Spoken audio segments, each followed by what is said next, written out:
Students, मेरा नाम माजिद मुस्तफ़ा है और मैं जो है वो फिर से हाज़िर हूँ। चैप्टर नंबर 1 जो है वो हमने शुरू कर लिया था, cell structure and functions, federal की बायोलॉजी का। हम फेडरल की बायोलॉजी पढ़ रहे थे, आप सबको पता है। तो ये पहला चैप्टर था और इसमें जो टेक्निक यूज्ड की जाती थी सेल के ऊपर, उसमें भी हमने जो है वो सेल फ्रैक्शनेशन जो है वो पढ़ लिया था। ये ठीक है, ये टेक्निक्स एक मेन टॉपिक है और उसमें एक और टॉपिक है जिसका नाम है सेल फ्रैक्शनेशन, मैंने पढ़ा लिया था।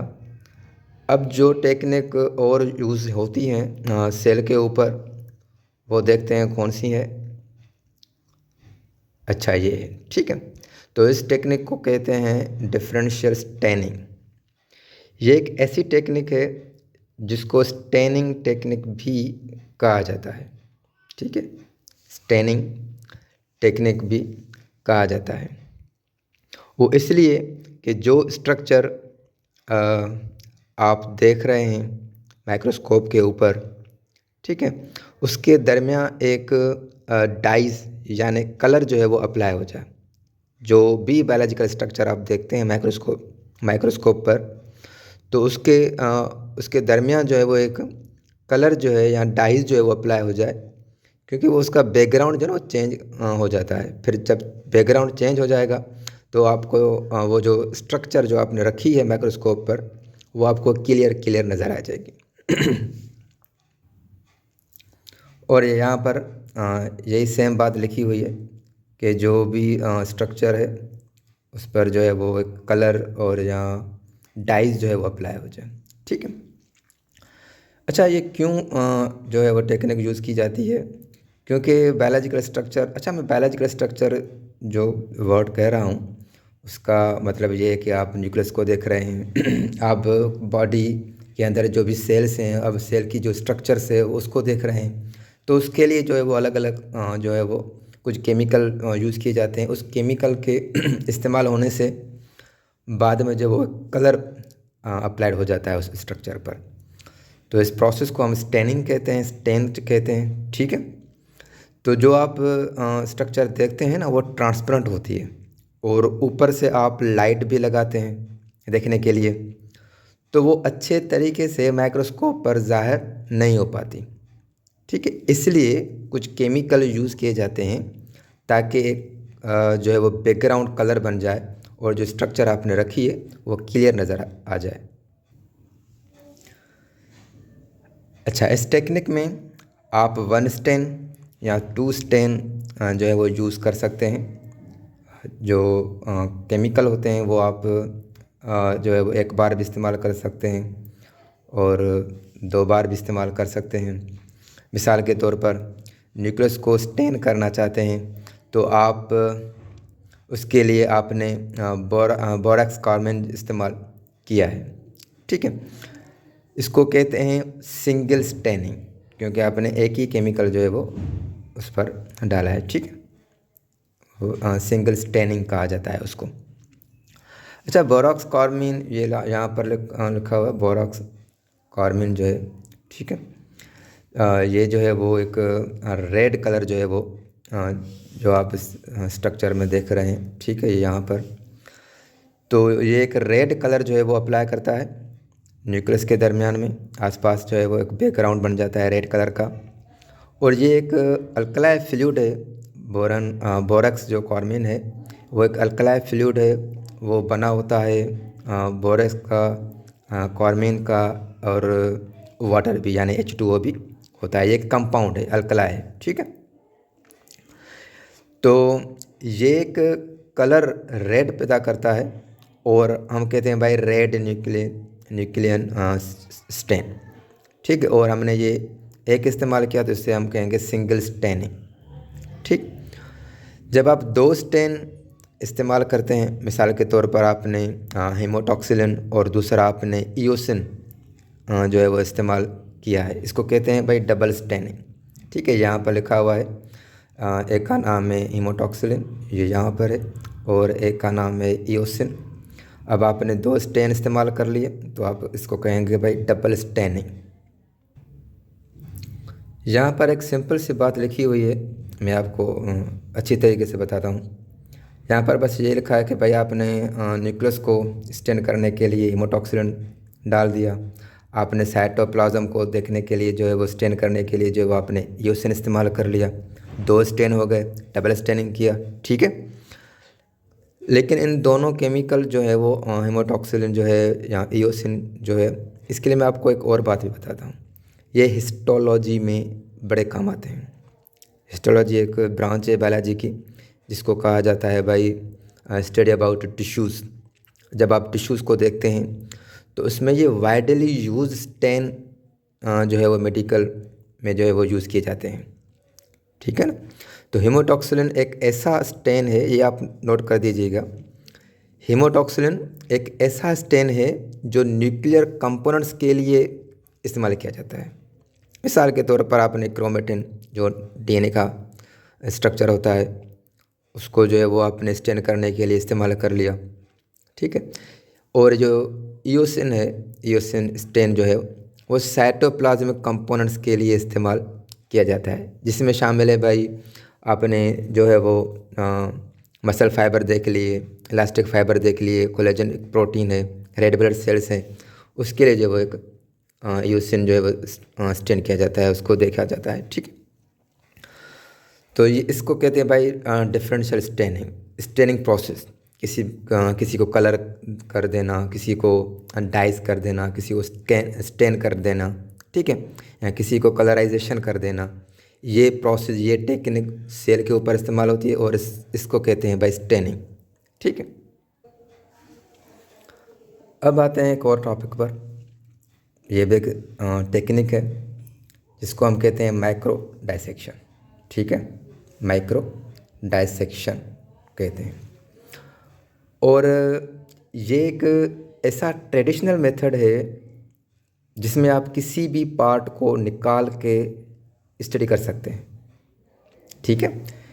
इसमें एक माइक्रोस्कोप भी यूज़ होती है जो डाइसेक्शन में काम आती है, मदद करती है। तो आपने जो है वो रिमूव कर लिया ट्यूमर हम कहते हैं एबनॉर्मल सेल्स जो पैदा होते हैं, उसको आपने निकाल कर स्टडी कर ली, ठीक है। या आपने टिश्यूज़ जो है, कोई भी स्पेसिफिक टिश्यू जो है वो आपने निकाल कर उस पर स्टडी कर ली।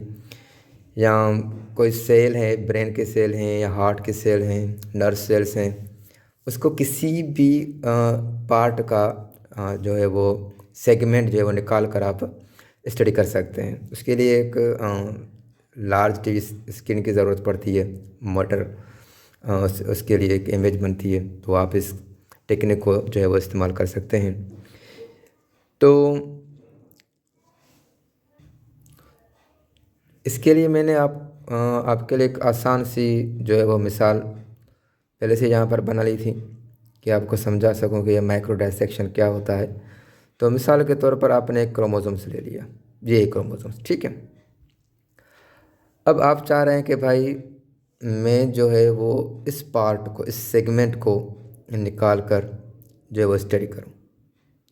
अब जाहिर सी बात है, इसके लिए एक बहुत बड़ा प्रोसेस है, काफ़ी सारे जो हैं वो आगे भी कुछ स्टेप्स होते हैं, मैं आपको सिंपली समझा रहा हूँ, ठीक है। आपने इस पार्ट को निकाल लिया, ठीक है, एक नीडल होती है उसकी मदद से, और आपने एक सॉल्यूशन में रख लिया, उसको कहते हैं भाई बफर सॉल्यूशन। ये बफर सॉल्यूशन आपने सुना भी होगा केमिस्ट्री में, ठीक है।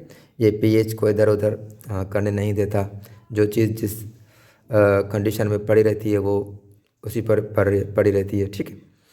तो इसको निकाल कर फिर जो है वो सॉल्यूशन में रखते हैं, बफर सॉल्यूशन में, फिर बाद में इस पर स्टडी करते हैं। या मिसाल के तौर पर भाई काफ़ी सारे ये टिश्यूज़ हैं, ठीक है, ये काफ़ी सारे टिश्यूज़ हैं, ठीक। अब आप कह रहे हैं कि भाई हमने जो है वो सिर्फ इस पर स्टडी करनी है, तो आप इसको निकालेंगे, निकाल कर बफर सॉल्यूशन में रखेंगे, फिर बाद में स्टडी करेंगे कि भाई ये क्या है, कौन से जो है वो टिश्यूज़ हैं। इस टेक्निक को हम कहते हैं भाई माइक्रो डाइसेक्शन, ठीक है। अब आते हैं एक और टॉपिक पर जिसका नाम है टिश्यू कल्चर, ठीक है, टिश्यू कल्चर। टिश्यू कल्चर एक ऐसी टेक्निक है जिसमें आप न्यूट्रिएंट मीडियम में सेल या टिश्यूज़ की ग्रोथ कराते हैं। ठीक है, कोई भी जो न्यूट्रिएंट मीडियम का मतलब होता है भाई ये वो मीडियम है जिस पे आप सेल रखेंगे और सेल ख़राब ना हो पाए, तो उसके लिए आपने करेक्ट जो है वो टेम्परेचर ले लिया, करेक्ट जो है वो पीएच ले ली, जो है वो आयंस जो हैं वो आपने ले लिए। ठीक है, मिनरल्स जो वगैरह साल्ट वगैरह वगैरह होता है, तो ये सारे के सारे जो हैं वो आपने एक जगह पर रख लिए, तो हम इसको कहते हैं भाई न्यूट्रिएंट मीडियम। ठीक है, उसमें जो है वो सेल या टिश्यूज़ की ग्रोथ कराती है, कराते हैं, और ये आप प्लांट और एनिमल्स में भी करवा सकते हैं। ठीक है, ये यहाँ पर लिखी हुई है बात, ये दोनों पर अप्लाई कर सकते हैं आप, प्लांट में भी और एनिमल में भी। मिसाल के तौर पर प्लांट टिश्यू कल्चरिंग, ये यहाँ पर एक मेंशन बात भी है। तो प्लांट टिश्यू कल्चरिंग मेनली जो यूज़ होती है वो अक्सर करके प्लांट क्लोनिंग के लिए इस्तेमाल की जाती है, जिसमें जो है वो जेनेटिकली आइडेंटिकल प्लांट, जिसको हम कहते हैं भाई क्लोन की जो है वो की जो प्रोडक्शन है वो की जाती है। ठीक है, यहाँ पर लिखा हुआ है कि भाई प्रोडक्शन करते हैं जेनेटिकली आइडेंटिकल प्लांट। क्लोन्स कहते हैं भाई कॉपी को, same to same exact copy आप जो है वो टिश्यू कल्चरिंग में करवाते हैं। और एनिमल्स में जो है वो आप एनिमल टिश्यू कल्चर जो होता है उसमें जो है वो आपने किसी सेल की एबनॉर्मलिटी देखने के लिए इस्तेमाल करते हैं। मिसाल के तौर पर, ठीक है, यहाँ पर लिखा है कि भाई एनिमल टिश्यू कल्चरिंग जो है वो किसी भी एबनॉर्मलिटी की सेल को देखने के लिए आप इस्तेमाल कर ली। मिसाल के तौर पर कैंसर के सेल हैं वो किस तरह से कॉपी बनते जा रहे हैं, ये भी एक किस्म की जो है वो नेचुरल है। ठीक है, टिश्यू कल्चर है, यहाँ इसको हम क्लोनिंग भी कहते हैं। यहाँ कोई डिसऑर्डर से क्रोमोसोम्स में ये क्रोमोसोम्स के डिसऑर्डर्स बनते हैं। ठीक है, तो उसमें ये क्यों हो रहे हैं, ये एग्जैक्ट कॉपी क्यों बन रही है, तो ये जो एनिमल टिश्यू कल्चर है उसके लिए इस्तेमाल की जाती है।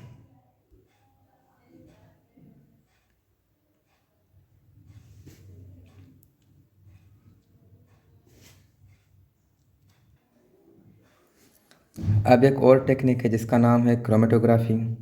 इस टेक्निक में केमिकल को एनालाइज किया जाता है। ठीक है, मतलब कि जो मिक्सचर होता है उसमें डिफरेंट केमिकल कंपाउंड्स को अलग अलग किया जाता है। ठीक है, ये यहाँ पर मेंशन है।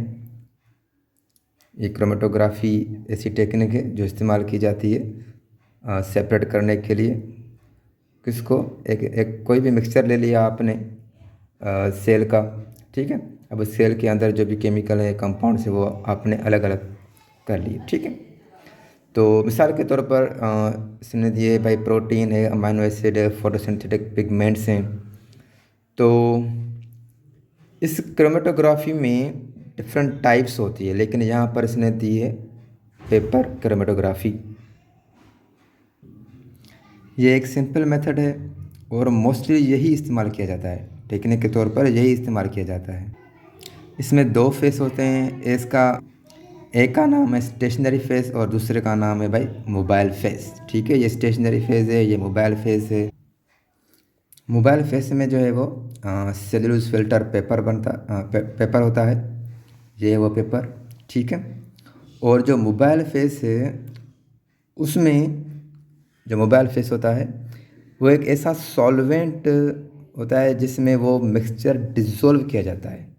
ठीक है, मोबाइल फेस इसमें एक सॉल्वेंट होता है जो आपने मिक्सचर यानी जो भी आपने किसी भी किस्म के जो सेल हैं उसके अंदर जो भी मिक्सचर होता है जिसमें प्रोटीन होते हैं, कार्बोहाइड्रेट होता है। ठीक है, ये सारे केमिकल्स जो होते हैं वो डिज़ोल्व करते हैं एक सॉल्वेंट में।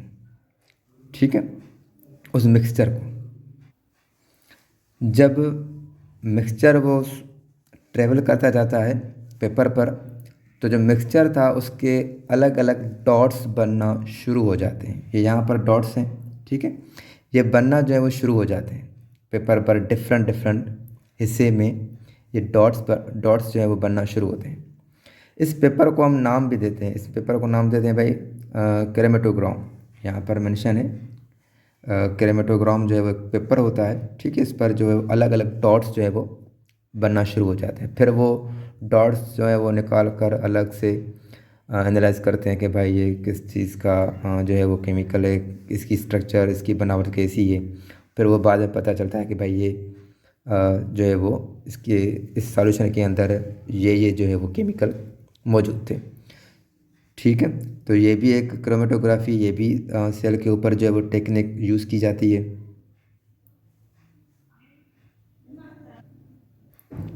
अब आगे भी कुछ टेक्निक्स हैं, मिसाल के तौर पर ये इलेक्ट्रोफोरेसिस है, स्पेक्ट्रो फोटोमेट्री है, ये एक रेजोल्यूशन और मैग्नीफिकेशन ऑफ माइक्रोस्कोपी है, और ये माइक्रोमेट्री। अब ये इतनी ख़ास नहीं है, बस इसके ऊपर जो है वो मैं एक अलग से वीडियो बनाऊंगा और जो है वो एक ओवरव्यू दे दूंगा। तो ये इतना ख़ास नहीं है, लेकिन आपको पता होना चाहिए कि भाई ये टेक्निक जो है वो किस लिए यूज़ की जाती हैं। तो अगर मैं इसी वीडियो में बनाऊंगा तो वीडियो लंबा बन जाएगा, तो इंशाल्लाह एक और वीडियो बनाऊंगा और उसमें जो है वो हम यही टेक्निक पढ़ेंगे इंशाल्लाह, ठीक है। कमेंट्स में अगर कोई भी बात समझ में नहीं आ रही है तो कमेंट्स में आप पूछ सकते हैं मुझसे, और मैंने व्हाट्सअप नंबर भी दे दिया है, आप कुछ भी पूछ सकते हैं। तो इंशाल्लाह आपको जो है वो पूरी जो है वो कॉन्सेप्ट के साथ मैं आपको समझा दूंगा। तकरीबन जो भी बातें थी मैंने आपको बता दी हैं। अगर फिर भी समझ में नहीं आ रहा तो आप पूछ सकते हैं। बस आखिर में बस यही कहूँगा कि भाई इस चैनल को सब्सक्राइब कीजिए। हाँ, कुछ स्टूडेंट ऐसे भी होते हैं कि जो वीडियो को पूरा देख तो लेते हैं लेकिन सब्सक्राइब नहीं करते हैं। तो भाई इतनी मेहनत लगती है हमारी, आप सोच नहीं सकते कितना जो है वो एक अलग सा माहौल में हम जो है वो वीडियो बनाते हैं। तो उसके लिए बस यही आपको हम कहेंगे कि भाई सब्सक्राइब करें, और इंशाल्लाह जिस तरह से एक अच्छा रिस्पॉन्स आता जाएगा तो मैं भी एक क्वालिटी में जब आगे कोई वीडियो बनाऊँगा। खुदा हाफिज़।